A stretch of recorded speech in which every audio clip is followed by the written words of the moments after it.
Good afternoon, Russell Hollister, Hollister Tree Service, your friendly neighborhood tree guy.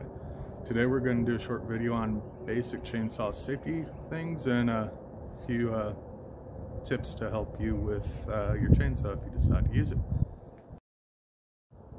And the first thing we're going to talk about is your basic safety equipment. Anytime you're using a chainsaw, of course, everybody knows you should wear a pair of safety glasses. Make sure they are impact rated. Everybody pretty much will wear some sort of face shield. That's a no-brainer. Pair of earplugs, whatever your preference. I just use these, shove them in your ear, forget about them. It's easier for me. You can get the muffs if that's your preference.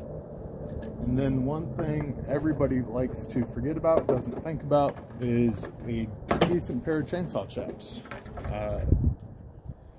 Put them on like any other pair of chaps.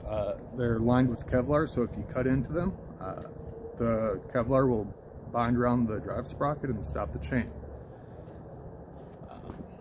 It's much cheaper than having to go to the emergency room, and that way you also don't bleed out. Some basic chainsaws 101. I try to spray paint this, make it a little bit easier. We'll go with your bar split into four different quadrants. I try to spray paint it. If you're cutting with this part of the bar, when you lay it, put the chain up against the wood you're cutting, it's going to pull the saw into your cutting, what you're cutting. If you're cutting with this top part, of course, the opposite's going to be true. It's going to push away. And then your tip is what you want to avoid. This is where you end up with the cake back and where you end up being hurt most often.